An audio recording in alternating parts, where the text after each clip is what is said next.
নমস্কার দর্শক বন্ধুরা, এখন দেখবেন আম গাছে আম খাবো, আবার গাছও বড় হবে। আর আপনারা যদি এরকম করতে চান, আম খাবেন সেই সঙ্গে গাছও বড় হবে, তাহলে অবশ্যই ভিডিওটা আগাগোড়া দেখবেন। মানে আম খাবো, গাছ বড় হবে, গাছ তো ভবিষ্যতে এমনিতেই বড় হয়, কিন্তু আম ধরলে পরে দেখবেন এই যখন থেকে মুকুল বেরোয়েছে, মুকুল বেরোনোর পর থেকে আম পাকবে, আম শেষ হবে, তারপর কম করে 2 মাস যাবে, তখন আবার নতুন করে পাতা ছাড়তে পারে। আবার কোনো গাছে আরও দেরি করে পাতা ছাড়তে, পাতা না ছাড়লে গাছ বাড়বে না। আর এখন দেখবেন গাছে আম ধরেছে, আম থাকবে, পাকা আম খাবো, যখন পাকবে তখন খাবো, সেই সঙ্গে গাছও বাড়বে। কীভাবে সেটাই এখন দেখুন। এইটা আমার চাকাপাত।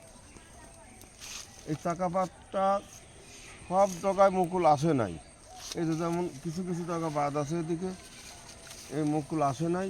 আবার মুকুল আসার পরেও এটা যেমন মুকুল ছিল না, এটা কলম করা আছে। কিছু এই যে যেমন মুকুল এটা ছিল, তবে আম ঝরে গেছে। এই যে সব নিচ দিয়ে আম পড়ে আছে, আম ঝরে যায়।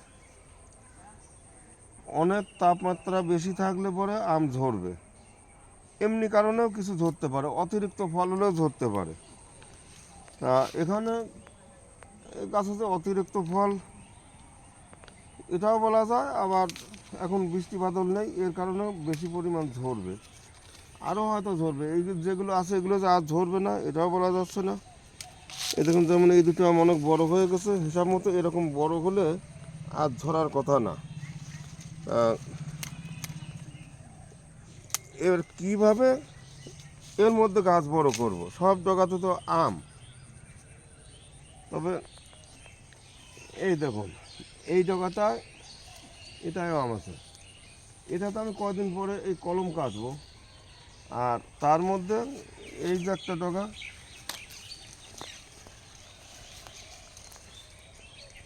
এই গাছটা বেশি বড় হতে দেবো না, গাছটা ছোটও থাকবে, আমও খাবো, গাছও বাড়বে। এইভাবে যে ডগাগুলিতে আম নাই সেগুলি আমি আর রাখবো না এখন। এই যে এটা অবশ্য আম থাকলেও আমি কাটবো, কারণ এটা আম ছোট আছে, এ হয়তো ঝরেই যাবে। আমার ডগাটা কাটাই ভালো।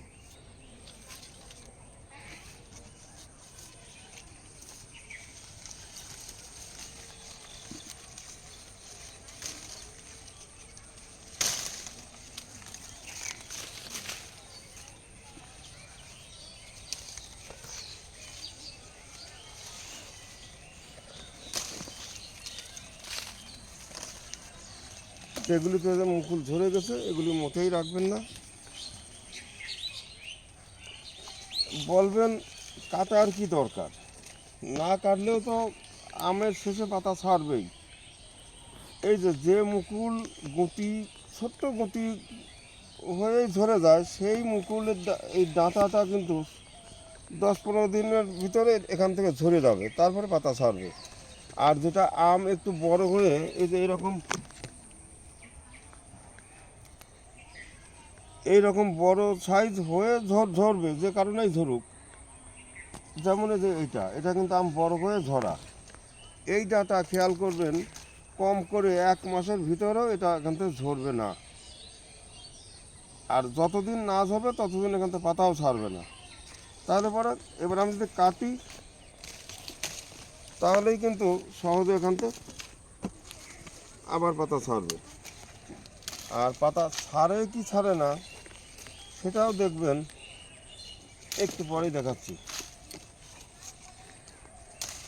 এইভাবে যেগুলো আম নাই সেইগুলো কাটবেন। চলুন এবার দেখে আসি এইভাবে কাটলে কি হবে, কি হয়, আর তাড়াতাড়ি পাতা ছাড়ে কি না।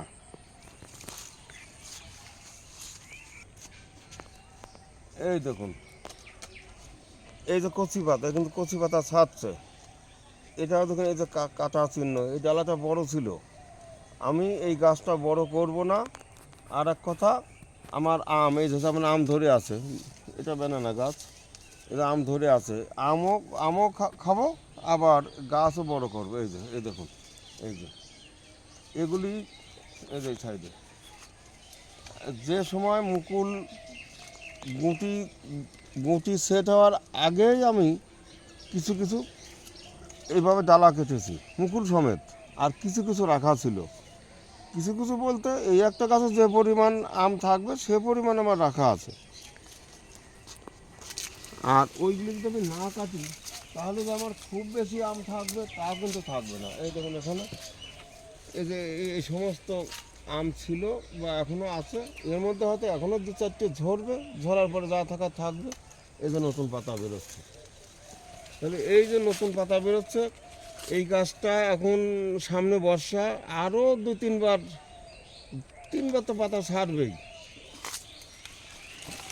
তাহলে এই গাছটা আমার ঠিকঠাক হয়ে গেল, সামনের বছরে আম ধরার জন্য সাহায্য করবে। আর এই যেটা আম ধরা আছে, এইটা পাকবে তো সেই মানে আষাঢ় মাসের শেষে, শ্রাবণ মাসও আসবে। কোনো কোনো গাছে ব্যানানা পাকতে শ্রাবণ মাসও আসে। সেই শ্রাবণ মাসে যদি এই আম পাকে, আম পাড়ার পর তারপর দেখা যাবে আরও কম করে, সেই সময় যদি আমি ডালা কাটি তাহলেও 2 মাস লাগবে। আবার না কাটলে ও 2 মাসে বেরোতেও পারে, নাও পারে। যদি আর পাতা নতুন করে না ছাড়ে তাহলে কিন্তু সামনের বছর আর আম হবে না, বেশিরভাগ গাছে আম হয় না।